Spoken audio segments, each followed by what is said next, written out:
Yağış yağandan sonra belə bir şoran torpaqda, burada ancaq belə xüsusi bitkilər bitir də, dəvələrin yeyə biləcəyi. Torpaq cadar-cadar olur və çəkilişə belə yerə nə ilə gələrlər? Ancaq pikapla.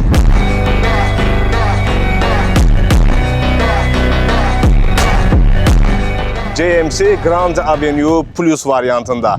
Plus variantı xüsusi variantdır. Avtomobilin 3 komplektasiya variantı var və onlar bir-birindən çox fərqlənir. Plus variantı Azərbaycanda hal-hazırda mövcud olan pikaplar arasında həm qiyməti, həm komplektasiyasına, imkanlarına görə bəlkə də rəqibsiz bir avtomobildir. GMC Grand Avenue mənə gəl ki, sizə hansı avtomobili xatırladır? Bəli, GMC şirkəti Çinin nəhəng şirkətlərindən biridir və bu şirkət Fordla sıx əməkdaşlıq edir. Elə bu avtomobildə əslində Ford Ranger'dir. Fordun platforması, Fordun mühərriki, Fordun bütün digər aqreqatları bu avtomobildə var və qısası biz əslində GMC Grand Avenue Plus-dan danışanda bir növ Ford Ranger'dən danışmış oluruq. Avtomobil nəhəngdir. 5,5 metrə yaxın uzunluğu var. Daha dəqiq 5435 mm uzunluğu var. 2235 kilogram çəkisi, yük götürmə qabiliyyəti 870 kiloqramdır. İndi arxa hissəyə keçəndə onları görəcəyik. Ön dizaynından da Ford xatırlatmalarına yanaşı bu avtomobilin özünə məxsusluğu var. Tam işıq texnikası LED işıqlardır. Bu gündüz işığıdır və burada da gündüz işıqları yanır. Avtomobildə həm də aşağıda duman əleyhinə işıqlar var. Bu işıqlar isə LED deyil. Bunlar halogen işıqlardır. Daha sonra ön hissədə gördüyümüz park radarlarıdır. 360 dərəcə kameranın ön kamerasıdır. 235 mm klirensi var. Burada da ayaq qoymaq üçün möhkəm bir ayaq altı. Təkərlərin ölçüsü 265-65 R17-dir. Yan güzgülərin dizaynı çox maraqlı. Ümumiyyətlə Çin avtomobil dizaynerləri indi onlar bir çox ölkələrdən, Avropadan, Amerikadan, Yaponiyadan, müxtəlif ölkələrdən dizaynerlər cəlb ediblər. Öz dizayn məktəblərini artıq formalaşdırıblar. Baxmayaraq ki, bu avtomobil Ford Ranger'dir, amma ona öz dizayn elementlərini məharətlə verə bilirlər. 360 dərəcə kameranın yan kamerası var. Yanacaq çəninin həcmi 80 litrdir. Dizel yanacaqdır. Keçək kapot hissəyə. Kapotu saxlamağa ehtiyacı yoxdur. Amortizatorlarla təchiz olunmuş ağır bir kapotdur. Avtomobil çox hündürdədir. 2,3 litrlik Puma dizel mühərriki.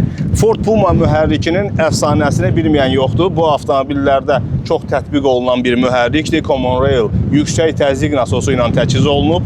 Birbaşa püskürdülmə sistemidir. Çox dözümlü mühərriklərdir və bu mühərriklər bu komplektasiya variantında 8 pilləli ZF avtomatik transmisiyadan təchiz olunub. Aydın ki, tam ötürücülü burada sistem var. GMC Grand Avenue Plus variantında həm də sükan gücləndiricisi elektro gücləndiricidir. Digər variantlarda o hidravlik gücləndirici ilə təchiz olunur, amma məhz bu variantda elektrik gücləndiricisindən təchiz olunub. Mühərrikin gücü 177 at gücü, tork 450 Nm çatır və bu əfsanəvi mühərrik aydındır ki, özünü uzun illər çox möhtəşəm göstərib. Pikapın yük bölümündə çox maraqlı detallar var və hansı ki, bu bir çox pikaplarda yoxdur. Məsələn, bagaj hissəyə girmək üçün xüsusi ayaq yerləri var. Buradan rahat qalxmaq mümkündür. Daha sonra bu hissə açılanda bir çox pikaplarda tap eləyib düşür. Bunda isə xüsusi amortizatorlardan təchiz olunub ki, yumşaq açılıb bağlanır. Amma yenə də belə vəziyyətdə çıxmaq narahat ola bilər deyə pikapda bu da var. Kiminsə köməyinə ehtiyacı yoxdur. 870 kiloqram yük götürmə qabiliyyəti. Bu hissə də xüsusi boya ilə, tarsovka ilə boyanıb ki, cızıqlar düşməsin. Arkada yenə kamera, park radarları, burada nömrənin işıqları var. Arxa işıqlar da tam LED texnologiyadadır. Burada həm də arxa duman əleyhinə işıqlar var. İndi də əsas məsələlərdən biri GMC Grand Avenue Plus variantında görürsünüz ki, resorlar yoxdur. Burada xüsusi amortizator yay sistemidir. Bu avtomobil sanki lüks yolsuzluq avtomobildir. Yük götürmə qabiliyyəti öz yerində qalır. Arxa sərnişinlər də bu sistem hesabına özünü lüks avtomobildəki kimi hiss edirlər. Bunu görmək üçün biz avtomobili servisə qaldırıcıya aparacağıq. GMC Grand Avenue Plus-un konstruktiv olaraq necə olduğunu daha aydın görmək üçün gətirib qaldırıcıda yuxarı qaldırırıq. İndi alt hissəsinə baxacağıq. Birinci ramadan başlayayım. Ramanın qalınlığı 182 mm-dir.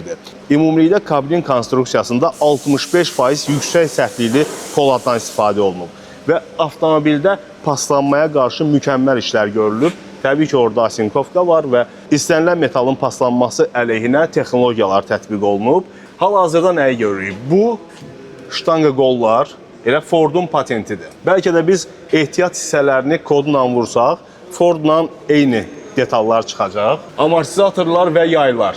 Adətən biz pikaplarda nə görürük? Pikaplarda gördüyümüz resorlardır. Qeyri-müstəqil askı resor çünki yük avtomobildir. Amma GMC Grand Avenue Plus sanki pikap deyil, lüks offroaderdir və onun idarə olunması zamanı mütləq şəkildə salonda komfort təmin olunmalıdır.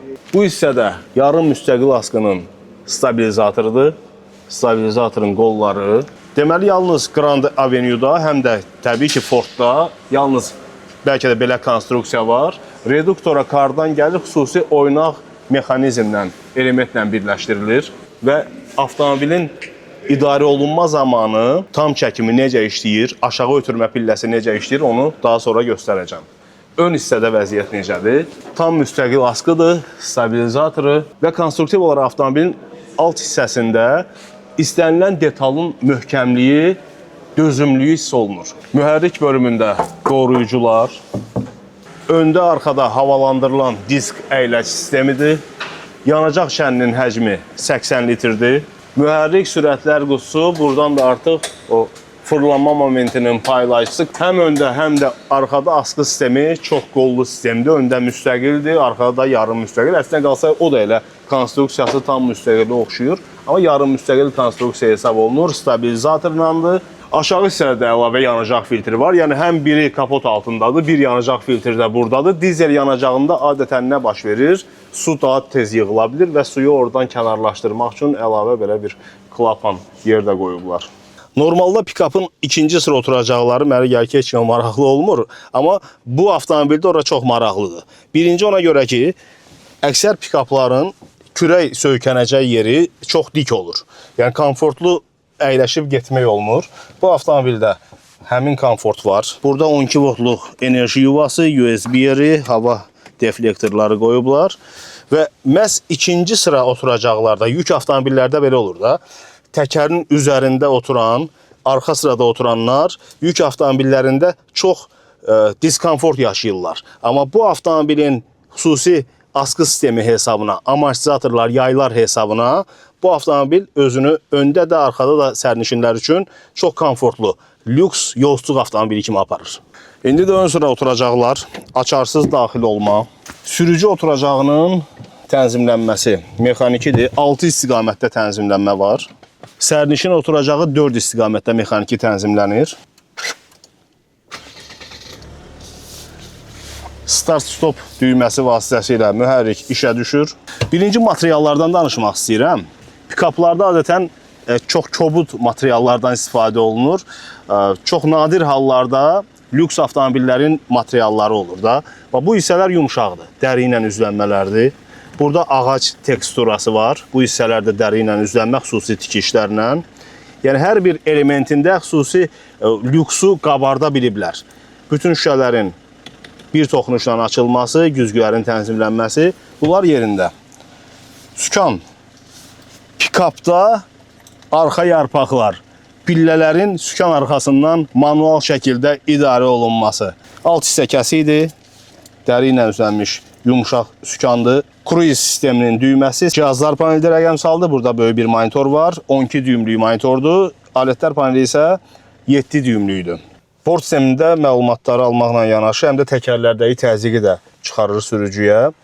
Bu monitor çox maraqlıdır. Onu sürücü özünə tərəf ya da sərnişin özünə tərəf çevirə bilər. Əsas odur dalaşmasınlar. Amma bu funksiyonallıq çox yaxşı funksiyonallıqdır. Radio, Apple CarPlay, Android Auto hər iki sistemə qoşula bilir.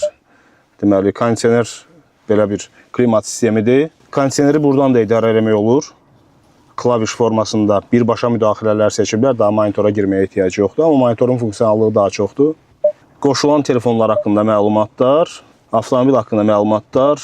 Burada ümumiyyətlə avtomobilin işıq sistemi, kilit sistemi, qapılar, pəncərələr belə onların tənzimləmələrini görmək mümkündür. İşıqda görək nələr var.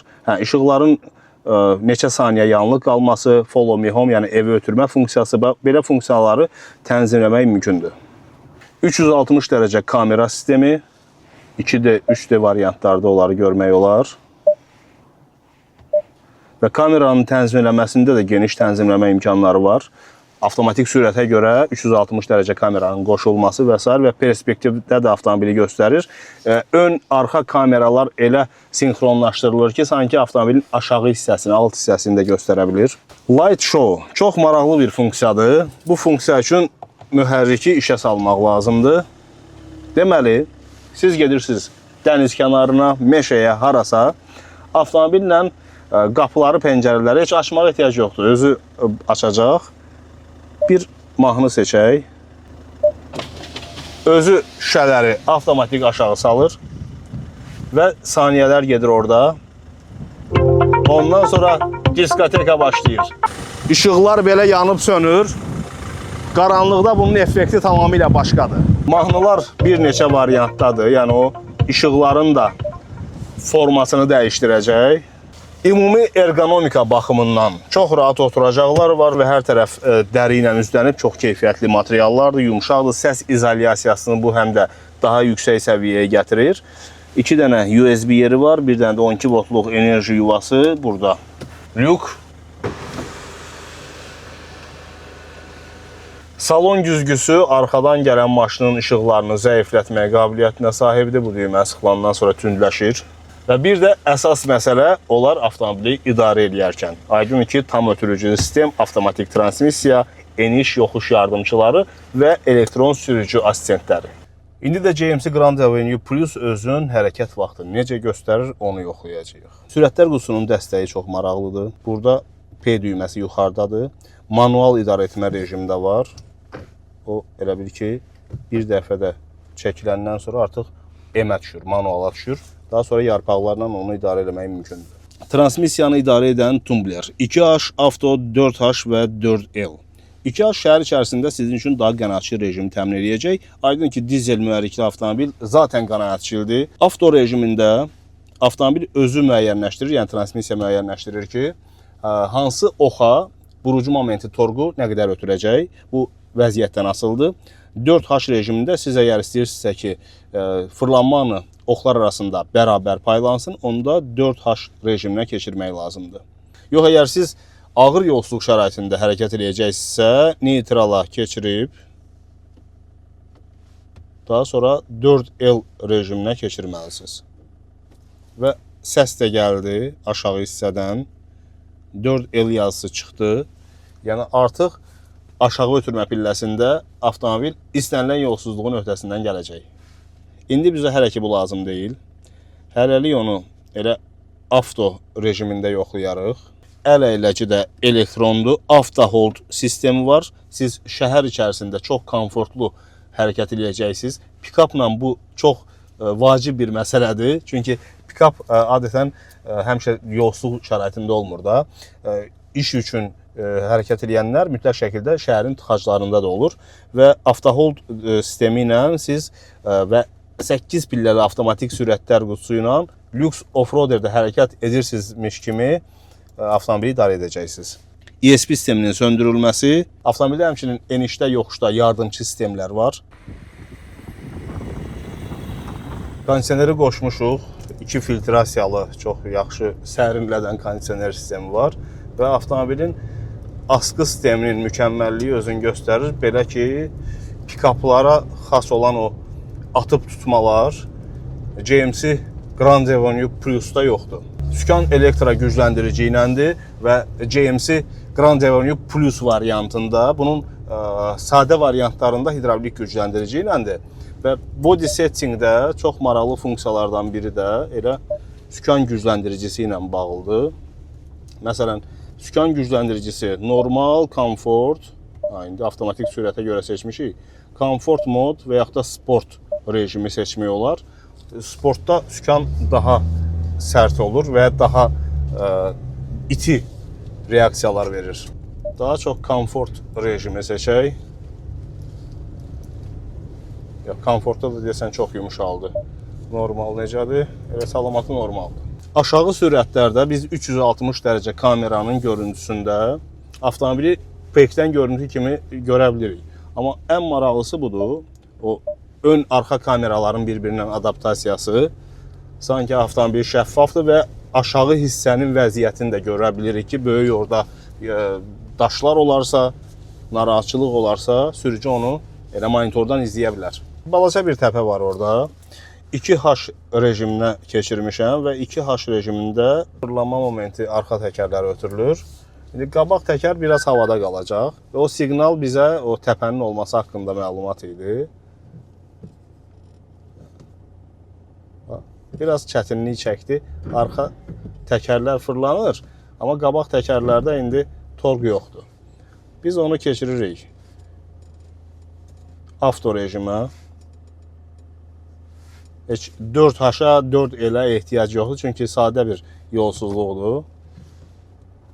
Və avtomatik çox rahat həmin maniyanı aşır. İndi yoxuşu qalxmaq üçün müxtəlif rejimlərin vəziyyətini yoxlayaq. İndi ancaq arxa təkərlər ötürülür güc və belə vəziyyətdə qalxmaq əlbəttə çox çətindir. İndi rejim dəyişirəm, yenidən neytrala keçirib bir avtoya. Əslində ehtiyac yoxdur, 4L-də neytrala keçirmək lazım gələcək. Avto vəziyyətində hərəkət var. Amma hesab eləmək olar ki, bəlkə bu çətinlik çəkir. Əslində çətinlik çəkmir, amma fərz edək ki, bunda da çətinlik çəkir. İndi 4L rejiminə keçirirəm. Heç 4H-a yox, birbaşa ən çətin vəziyyətə və 4L-lə hərəkət. Yəni, avtomobilin yerindən götürməsindən hiss edirsən ki, hər hansı bir maniyə onun qarşısında dura bilməz. 4L yoxuş düşmə funksiyasını da qoşuruq və yavaş-yavaş hərəkətə başlayırıq. Sürəti özü tənzimləyir. Əyləc pedalı ilə, qaz pedalı ilə işim yoxdur. O bucaq nə idi? Deməli, sərtlikdə, enişdə, yoxuşda avtomobilin bamperləri maneəyə dəyə bilər. Ona görə də keçimlilik qabiliyyəti çox vacibdir. Bucaqlar keçimliyi üçün öndə 30 dərəcə, arxa hissədə 26 dərəcədir. Və 40%lik yoxuşu pikap qalxa bilir.